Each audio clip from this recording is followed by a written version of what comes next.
This is the Bates Bobcast, our weekly podcast where we take a look at the week that was in Bates athletics. My name is Aaron Morse, and in this episode, we're highlighting some standout Bates skiers from the St. Michael's Carnival. Plus, the men's swimming and diving team remained undefeated in dual meets, capturing the CBB title. All that and more coming up on the Bates Bobcast.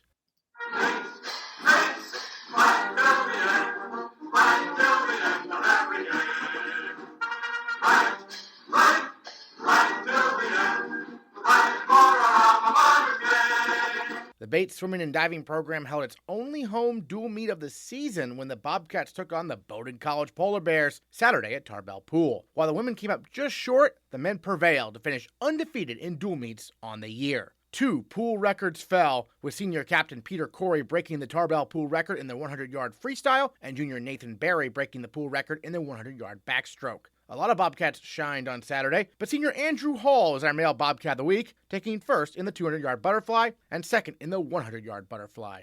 He also anchored the winning 400-yard freestyle relay team in the final race of the day. It was an awesome meet, yeah. There was a lot of energy. It was very electric. Tarbell always gets very loud, and it's really exciting. And Bowdoin is a great opponent of ours, one of our rivals, obviously, for CVB title. And, the senior meet made it even more exciting, added a little more emotional relevance, I guess. And, it was overall very exciting and fun meet. Well, you had a couple of races where you were going head-to-head with your teammate, right, Edmund Young, in the butterfly, right, if I'm not mistaken? Yeah. You had the 100 and the 200, and you both got 1-2. I think it flipped based on the event. But, take us through those races. Yeah, so Edmund's a very strong butterflyer, and he got much better this year. He got really strong this year. And, I've been really proud of him for that. And at Maine State meet a month and a half ago, he almost took my spot in the relay. I'm like, he's getting close. I gotta work hard here. And we've been going head to head in the butterfly races this year, and it's been great to have him right there with me. Yeah, we saw the camera zoom in. You had a big smile on your face after the race you won there against him, and y'all was 1-2. I mean, it was close because there was a third person involved too, right? Mm-hmm. Yeah. You can see in the video he was leading the way up until the last 2 laps, and I pulled away. But I think that's why he got me in the shorter 100. He had that extra strength that I didn't have yet. And then you got to swim the last lap of the last relay, right? That must have been pretty cool. Was it thinking, this is my final swim in a competitive meet at Tarbell? Was that going through your mind at all? It actually was not, no. Fortunately, unfortunately, I guess. I was a little nervous. I saw I was the anchor in the beginning of the meet. I'm like, this is going to be a little nerve-wracking, a lot of pressure on me. But it actually was really exciting. We were in a comfortable place before the relay, and I saw that the kid right next to me was about 1.5 feet taller than me. I got up on the block, he got up on the block, and I had to look up at him, at his face. I'm like, there's no way he can catch up to me. I can't let him do it. And I held him off. It was exciting. Great. And then tell us about the senior class. Men and women. What's the dynamic like? It's pretty good, honestly. This year has been different, I guess. Especially after the 2 years or a year and a half. Right. I guess 2 years 2 years ago we had a full season, and then last year the season was canceled, obviously, and so I guess we're much more appreciative of this year. Both sides, men and women. And then you have WPI Invitational coming up. That's always interesting, right? The different types of events, right? They're shorter events. Yeah. It's quick and it's fun. It is a long meet, though, because it's trials and finals, so prelims in the morning, and then a session of longer events, and then come back a few hours later to do the shorter events again. Usually 25s were a race that usually end after you're like 8 years old. They bring them back at this meet. Right. And it's always fun to do that, going like 9 seconds in a race. Just blast off the block. Excellent. Well, speaking of, sprints and different types of events, obviously we talked about the ones you competed in, but as a teammate, as a fan of your fellow teammates, what were some of the fun races for you to watch on Saturday? Anyone that I was able to watch. Yeah. Especially the close ones. I remember the 200 freestyle. It was pretty close, and then Peter ended up pulling away. Right, that was Peter versus Nate Berry, right? No, that was the 100 free. That was 100 free. That was close. Yeah. That was also a close one. Yeah. I don't know if I was able to watch that. I might have just had one of my races. Right. But another good one was the breaststroke events are always close. The Bowdoin team has a really good breaststroker. He's actually on the Haiti national team, which is cool. Wow. Yeah, Nate Sommer has been catching up slowly to him, which is awesome. That was exciting too. Another close event. The 100 backstroke was awesome. Barry was stellar in that event. Pool record, Pool record. Yeah. Mm-hmm. Yeah, and then NESCACs are coming up in a couple of weeks. What are some goals the team and you have perhaps for NESCACs? It was to remain fourth, beat Bowdoin and Colby, but on the track we're on a mission here, and a bunch of these guys on the team are pulling off these crazy times right now in season, which are pretty rare. I think we could be pushing for third, getting Amherst. So watch out for Amherst and Bates. Right there. Oh yeah. They won't see it coming. Yeah, and getting at least one relay to nationals is a goal of ours. What are some of the relays that are kind of shaping up? I mean, we saw a couple there on the Bobcats won both there on Saturday. Mm-hmm. It might be a little hard to tell right now. Okay. 800 freestyle relay we haven't done yet. Okay. That's usually only done at NESCACs and nationals, and that one we don't really know if we're going to be close. But the sprint relays are like the 200 medley, the 200 freestyle are pretty close. I think we just missed the invite time 2 years ago, and we're definitely much faster this year. That was in the 200 medley relay, so we should be right there this year too. Yeah, the 200 medley, it's nice to start the meet off with a victory each time, right? It seems like. Oh yeah, it always gets me so excited. Excellent. Well, you mentioned obviously this year has been different. Obviously the more grateful in terms of you didn't have a season last year. It's been a while. The training trip, that's something we were also missing before. How'd that go this year? Training trip was awesome. We were really lucky with the weather, and that actually changes the whole, I guess, vibe of everything. And it brings the team together always. The past two training trips that we had, my freshman and sophomore year, were good, but this one, after not having one, again, we're very grateful and appreciative of that. Great. Well, any other thoughts you want to share about the season so far we haven't got to talk about? Keep it up. We're doing awesome, undefeated. Right. And watch us at NESCACs. And WPI 25-yard sprints. I can't wait. 25-yard sprints, exactly. All right, Andrew Hall, thanks so much. Thank you. We go from the pool to the slopes, where the Bates Alpine skiing program impressed at the St. Michael's Carnival, held in Vermont at Smuggler's Notch and Sleepy Hollow over the weekend. First-year Sequoia Anstine had a breakout performance in the giant slalom, finishing 10th out of 79 women on Friday. Then on Saturday, Anstine placed 25th in the slalom, and the women as a whole took 5th place out of 14 teams in the event. And Sequoia Anstine is our female Bobcat of the week.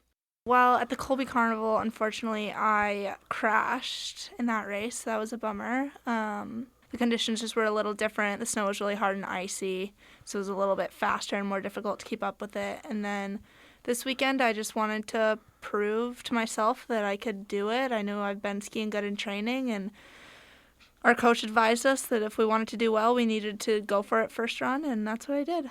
Well, I'm curious, is the giant slalom normally your best event, or is the slalom your preference normally? Right now, I'd say GS, but my points are the same in both, so I think it just depends year to year for me. What do you prefer? What do you enjoy more, perhaps?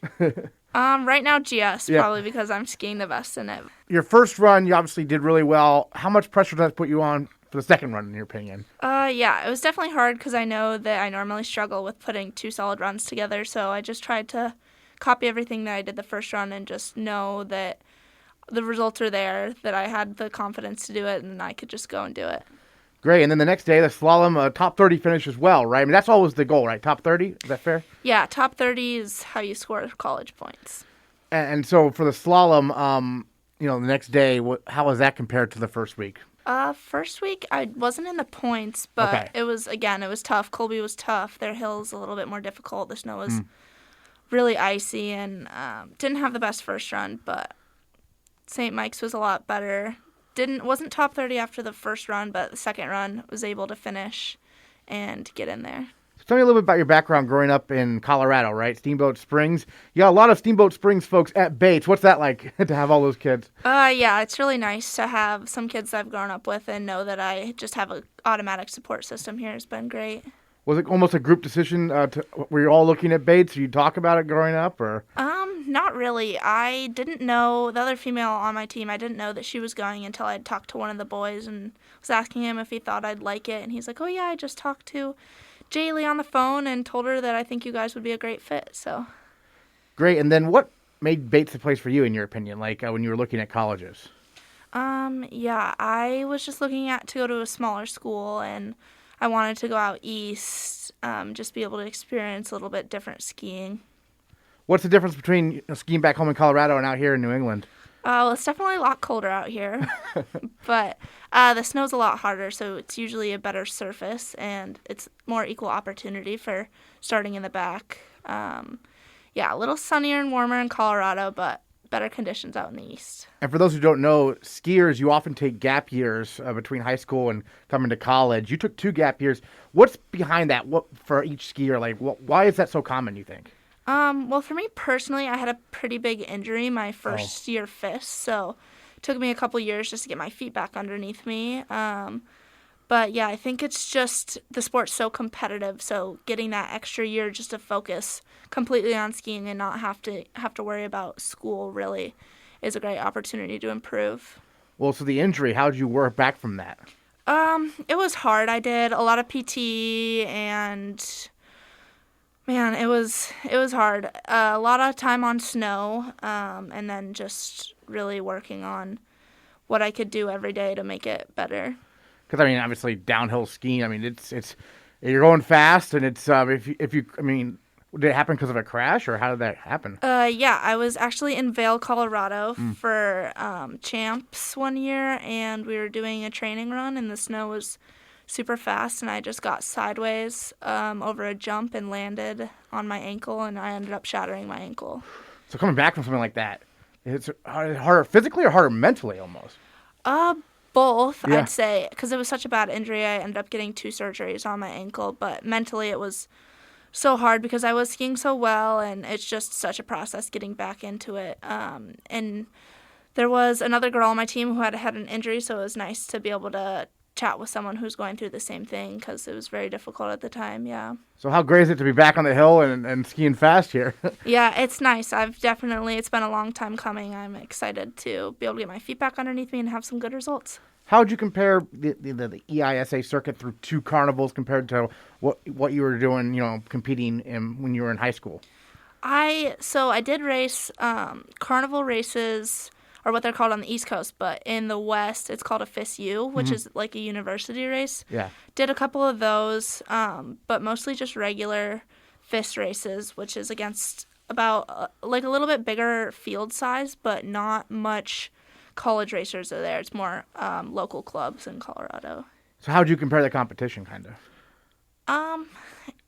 I've realized that it's a little bit different, even like coast to coast. It's just different types of skiing because out west the snow is softer, so you develop a certain style to be able to ski on the soft snow, and then out east you have to be able to ski on the icy surface. So it's just, I'd say, similar competition, just a little bit different skiing styles. Great. And then, I mean, what's this team like, the team dynamic as a first year coming in to Bates? What's this group like? Yeah, it's awesome. I'm not really used to having like such a caring team that's really rooting for everyone to do well, because at home, I mean, skiing is an individual sport, but here it's team atmosphere is great. Everyone's rooting for you. Everyone's up there watching. The boys are lapping around, grabbing jackets, cheering you on at the start. Yeah, it's been great. Just have an automatic like family around you. And what do you learn from our head coach, Kurt Samard, so far?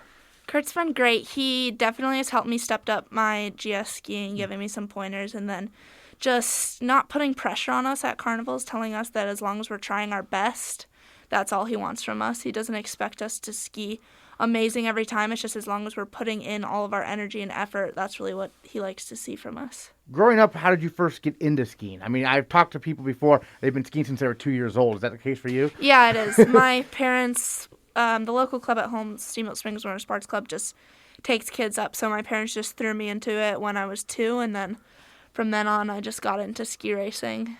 What makes it enjoyable for you? I like I'd say I'm an adrenaline junkie, so it's fun chasing down panels, but really just, it's such a cool atmosphere with everyone. The sport's relatively small, so mostly everyone in the community, even on the east or west coast. So it's great. It's just a good sense of community. So you've had 2 years where you've been focusing on rehabbing and then also some skiing. Now you have to also focus on school. How's that balance going for you? Yeah, it's been a little different. It was definitely nice to get back into the swing of things after coming off 2 gap years. But yeah, it's been a little bit more difficult trying to balance skiing, creating my schedule around skiing, and then balancing all the schoolwork. Any interesting classes so far for you? Yeah, I'm taking psych this semester, and I've really liked it so far. Great. What do you like about that subject? It's just interesting. It's a lot about the brain, and I just find it interesting and different. Do you see it help? Psychology is a good major, I think, for people who compete in sports, right? Do you see that help you kind of learning a little bit about that? Yeah, I've struggled in the past with a little bit of mental stuff, so just being able to learn about it and know that it's a human response, and yeah, it's kind of cool to see. Excellent. Well, any other thoughts you want to share about the season so far? Maybe any goals you have in your mind kind of going forward for the year, for the team, for you, for yourself? Yeah, I'm super excited. I think, especially on the women's side after last weekend, we've got a good momentum.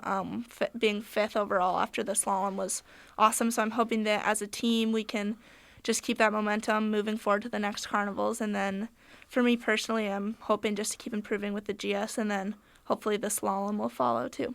Sounds good. Sequoia, Anstine, thanks so much for joining us on the Bobcast. Really appreciate it. Thank you. In Nordic racing, sophomore Cal Schrupp turned in the best performances of his collegiate career over the weekend, finishing 36th in the 10K freestyle on Friday, then really upping the speed to take 15th out of 90 competitors in the 5K classical technique race on Saturday. Cal, first of all, welcome back to Bates. You took a year away. How'd that year go? Lots of skiing in Montana, I understand. Yeah, there's great snow, big powder. It was great. I was able to take a break from racing, so I primarily just trained with a friend and another guy, Tim and Josh, and we just had fun with it, really, which was a nice break from the stressors of ski season. Yeah. Was it all Nordic for you, or did you? Yeah, I did way more Alpine skiing than I've ever done. Yeah, it was Nordic for sure, but yeah, I would Alpine ski a few times a week and did a lot of touring, which is, it's similar to Nordic, and so I use it as an excuse. I put it in my training log for sure, because that's what to do out there. For those who don't know, what is that? Yeah, that's touring. Alpine skiing with the modified boots and bindings, so you can, and you have a skin on the bottom of your skis, so you can go uphill, traverse. I think, yeah, it stands for Alpine touring. People say AT. And so you get to the top, you pop your bindings, so your heel clips in, you take the skin off the bottom, and then you rip down. Awesome. You had a lot of fun with that? It's the best, because you can go places, anywhere there's no lift. That's all you, and anyone else that's it's a cool community, for sure. Awesome. So this past weekend, really successful carnival for you. I think you got your best finish ever there, 15th in one of the events. Tell us about how the weekend went. Well, it was a great weekend, for sure. I had 2 finishes, which were pretty much my best I've done. So who knows what that means for the rest of the season, but it was a great race, and it was really cold, which makes for good race conditions, realistically. Like, the snow was a little slow and chalky, and super loud. A funny aspect of the skate race, at least, so we did a 10K skate race. There were coaches yelling at us at the side or everyone was yelling at us. That's how it goes. On the side of the course when you're skiing by, and your poles and your skis were making so much noise, so much squeaking, because the snow was so cold and loud that you really couldn't hear what other people were saying. So it was a big mental weekend in that you were kind of on your own out there. 2 interval start races. Okay. So I was able to ski with another skier or two, but it wasn't the whole crowd, which is cool. But you get to, you're on your own out in the woods, so you get to figure it out on your own. Yeah, that's interesting. Yeah, because when it's an interval start, you don't really have much of a context of where you are in the race, right? So how do you kind of handle that? It's so in both those races, I don't know how this happens, but coaches know. I mean, there is live timing, so some coaches have iPads, and so in the race, some coaches will say, "Hey, you're in 10th," or I got the first time ever because I started 12th. I skied by a coach, and he said, "You're in first," and I thought I misheard him. Right. So that was just funny, and I don't exactly know how that happened, but it was for I think a minute or two I was in first on Saturday, so that was pretty cool. I got a photograph of that before I got bumped. But pretty much every interval race, you kind of just have to gauge how fast you are going and make sure you can maintain the best pace for yourself.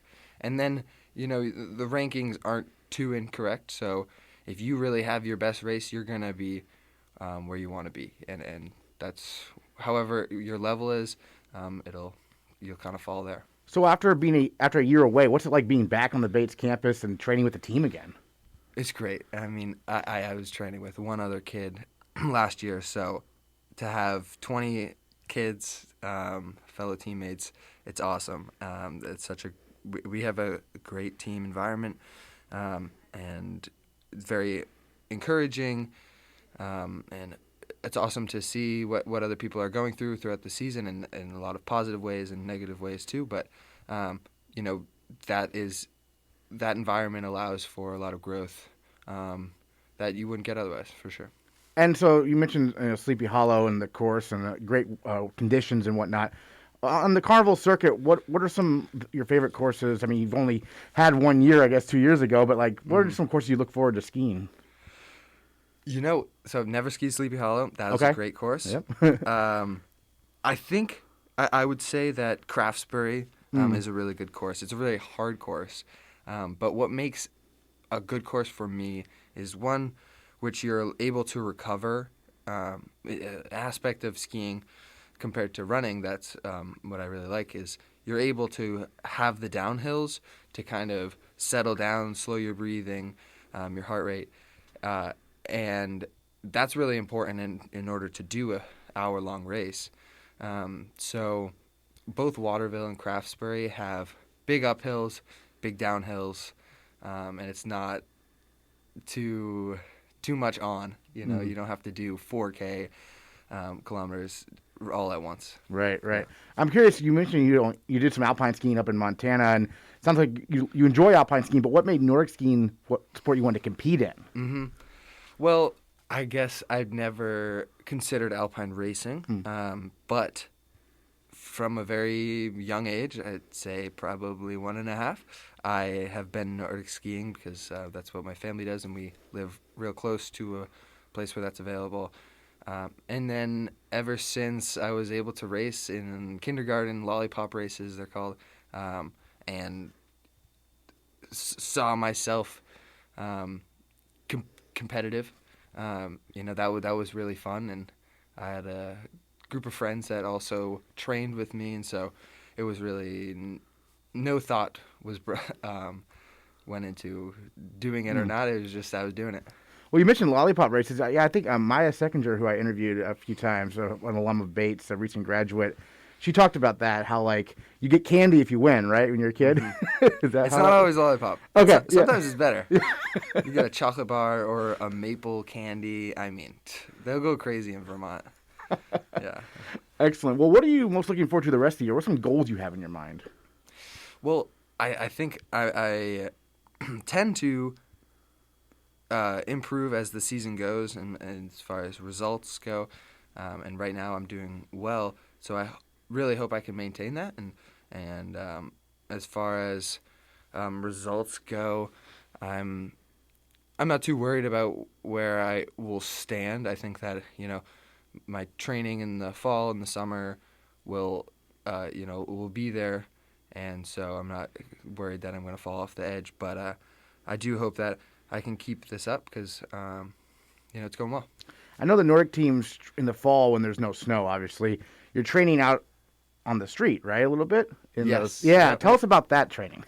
It's funny because it's so similar to Nordic skiing, but at the same time, there's a lot of differences. When you're roller skiing, you're not able to get the same cushion that you would on the snow, so it's harder on your body, and if you fall, it's pavement, and there's cars, and the environment is way different. It's hot, especially in the summer, and so those things kind of play a big role in how that training goes and what kind of training you're doing, but at the same time, it's the same muscles, and so it's really a neat concept that we're able to do that technique pretty much any season.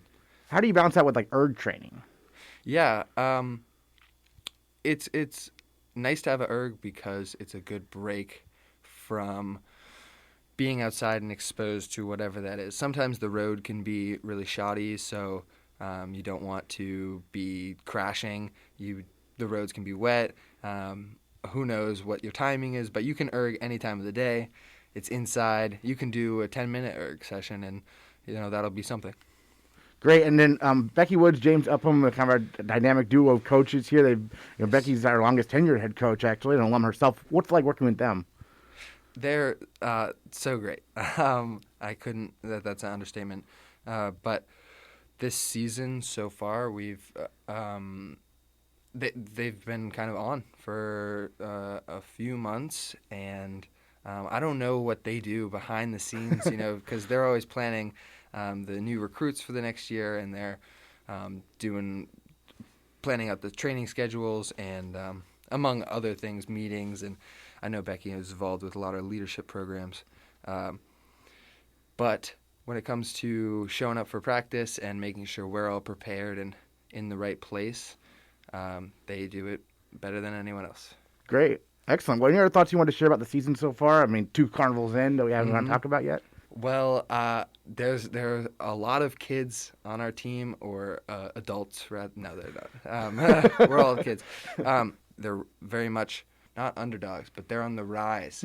They are perhaps unassuming results so far, but I'm really anticipating big stuff out of them. A lot of the new freshman girls are showing a lot of signs of they're going to ski really fast, especially in the coming years. And, you can't overlook the seniors, too, who have been skiing for so long, and they want to give it their all the rest of the season. So things are going to change, hopefully mostly for the better.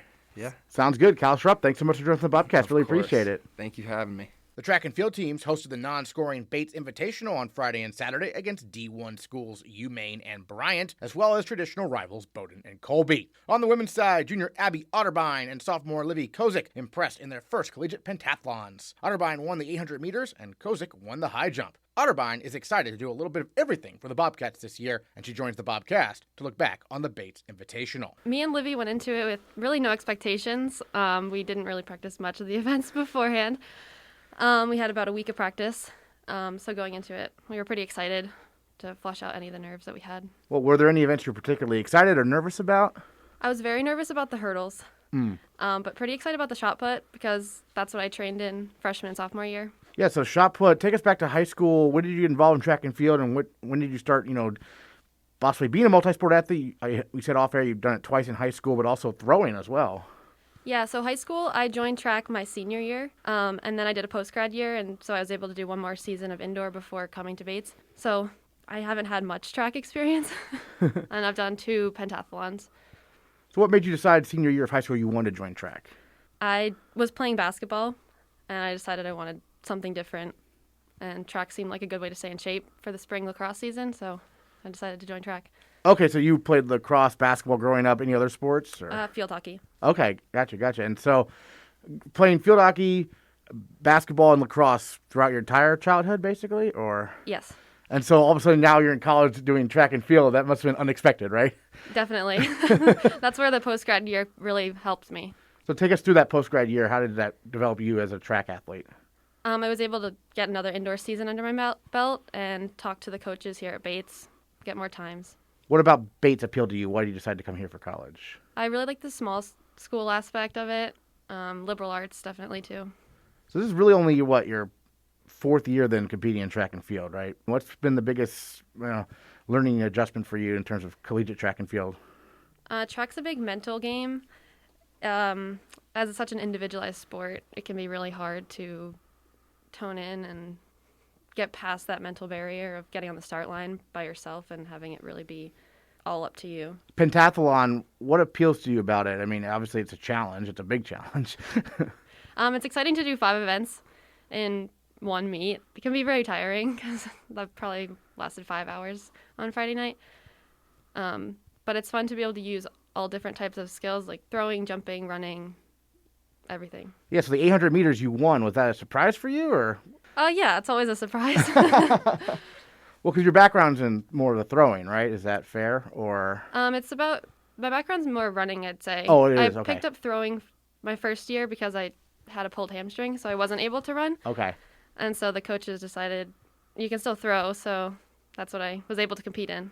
So what's the training like? I mean, how do you balance the training, right? Because you're doing 5 different. You said you didn't really train any of the events, but in general, like, how do you kind of balance your training?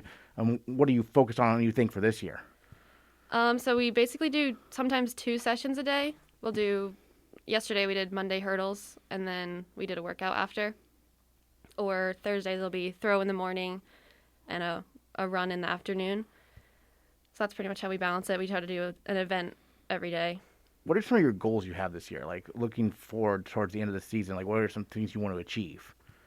My goals are to obviously cut down time on my running events, hopefully make it to D3s, and see all my teammates excel as well. And yeah, you mentioned teammates, so it was you and Livy, right, in the pentathlon. So what was that dynamic like to be competing, with one of your teammates like that? And she's younger, right? She's a first year? She's a sophomore. She's a sophomore. Okay, right, Yeah. right. But it was both of our first collegiate pentathlon, so it was really exciting to be able to compete together and not really know what we were getting ourselves into. And she jumped 5.1 1/4, I believe, which won that event. Right. Which was really impressive. And that was the high jump. That was the high jump. Yeah, yeah. So the high jump, yeah, take us through that, because that's obviously very different from everything else. Yeah, that's a lot into like the approach into the high jump. I'm not very experienced in the high jump, so I don't really have much to. Still learning. Yeah. Yeah. So what's your favorite of the 5 events? What's your favorite? My favorite would probably be the shot put Okay. or the 800. Probably because I'm most comfortable in those. Hurdles, I really don't have any experience in. Shot put, I've grown pretty close with the throwers on the team, so I really like that community. They, and particularly Liam Byrne came to help coach during the pentathlon from the men's side, and so that was really nice to have that support there. Hoping to do some running events and throwing events at regular competitions, Great. and I think that we might be competing in the Bowdoin pentathlon. Oh, okay. So another one coming up. Yes. I like that everybody's so supportive of each other. Because track's so individualized, you really have to create a community with each other to create that support. And so you compete in the pentathlon. So the next day, you were just there to support, right? You didn't compete anything on Saturday, right? Right. So what was it like being at the meet, cheering on all your teammates? I mean, there's so many different events. You mentioned the team aspect, right? Yeah, it's very exciting. I was helping out filming different events, which is really cool. And then the most exciting events I find are the relays, because it's 4 people running to cut down on time.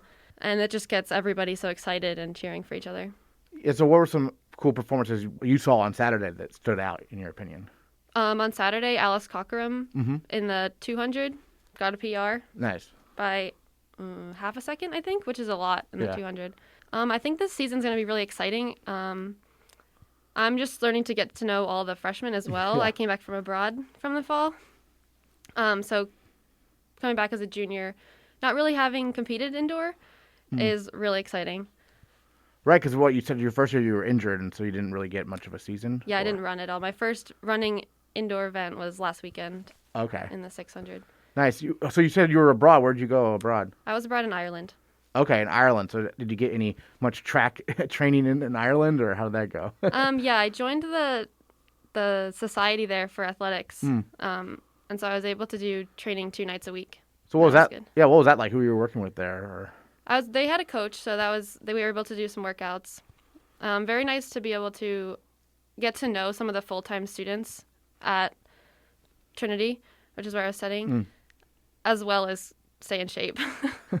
And so what was the experience like in Ireland compared to America, like in terms of just overall, I guess? Overall, it's less time as a team together because they only train 2 nights a week versus we come probably around 6 days a week. So I enjoyed getting to know all different sorts of people. There were people I met that went to Bates. I met 5 other people. So that was really cool that I hadn't known before. And just being such a small school, it was strange to become friends with them. Last question for you, like looking forward this season, what are you most like looking forward to? What are you most excited about? I'm most excited to see myself and everyone on the team just improve in every aspect of their lives, not just track. Great. Abbey Otterbein, thanks so much for joining us on the Bobcast. Really appreciate it. Thank you. For the Bates men, first-year Truman Williams continues to make a big impact as a sprinter for the Bobcats. He moved into 6th place on the school's all-time performance list in the 60-meter dash, racing to the finish in 7.20 seconds. He also qualified for New England's in the 200 meters and anchored the Bates 4x400-meter relay team. Truman, you're from Montclair, New Jersey. Tell me a little bit about growing up. When did you start getting into track and field, into running? Well, in 6th grade, I stopped playing baseball, which I've been playing for most of my life. 7th grade, I didn't really do anything. And then 8th grade, my mom really wanted me to get something new. So I was like, okay, what about track? It's simple. It's just running. And the team for middle schoolers was under the same coach as the high school team. So started to do that, fell in love with the coach, fell in love with the sport. And I've been doing it ever since. And this is the first change of environment that I've had for it, and it's been phenomenal.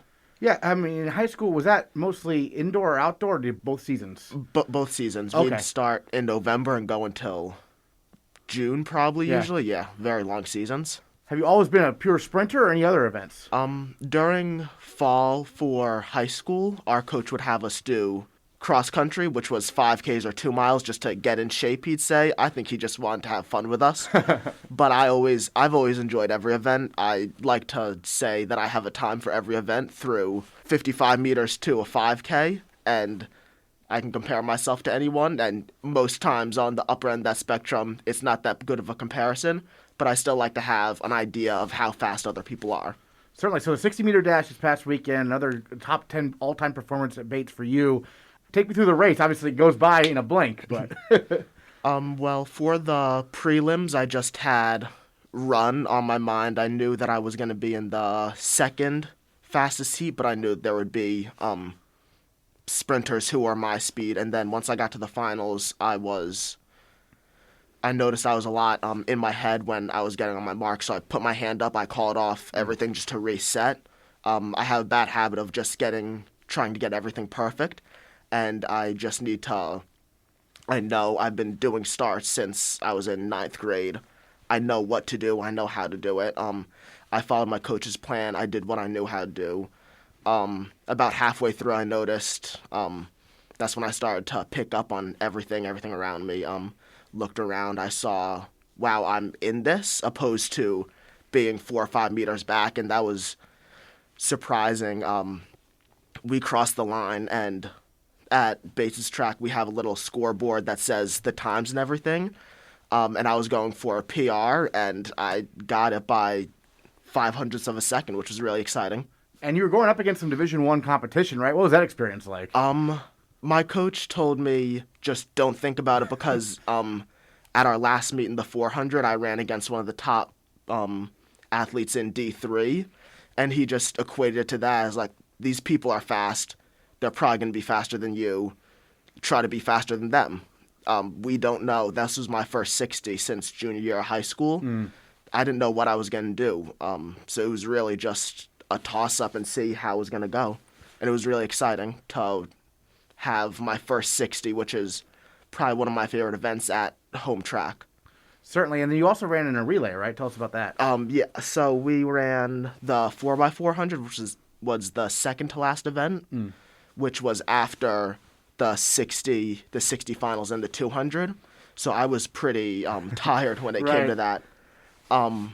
But I normally in high school I was first leg, but Coach Johnson has put me on last leg, just to change things up, I guess. But I got the baton and I realized I probably had 50, 60 meters behind on the guy in front. It was just us, and I believe it was UMaine.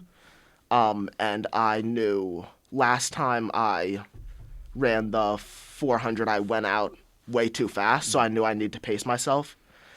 And I got out, and as I came around into the second lap, I saw I probably made up 10 meters on the other person, and I thought this is when all that strength training, the endurance kicks in, and that second lap, the whole field house was electric.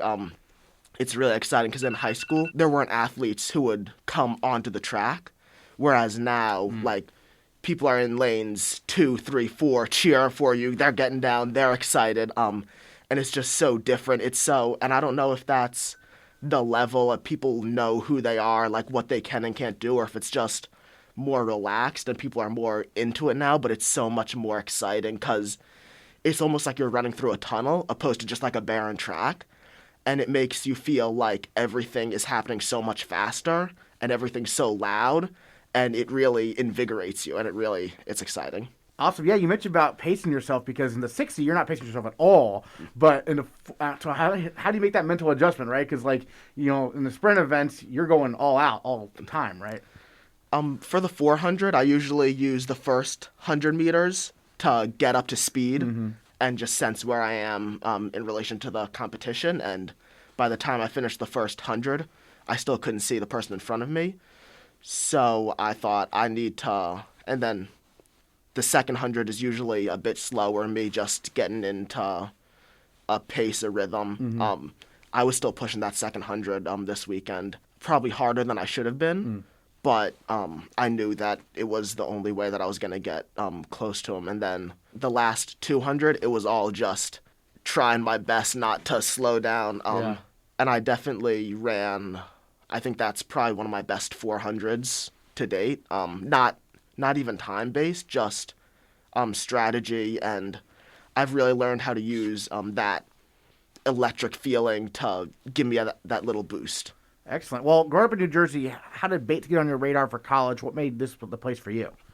So I was looking more at the better schools in the Northeast region, and I was looking at a lot of NESCAC and Patriot League schools because I think I got a recruitment letter from Bowdoin, and I remember they sent it to the high school coach. So I brought it home and I read Bowdoin.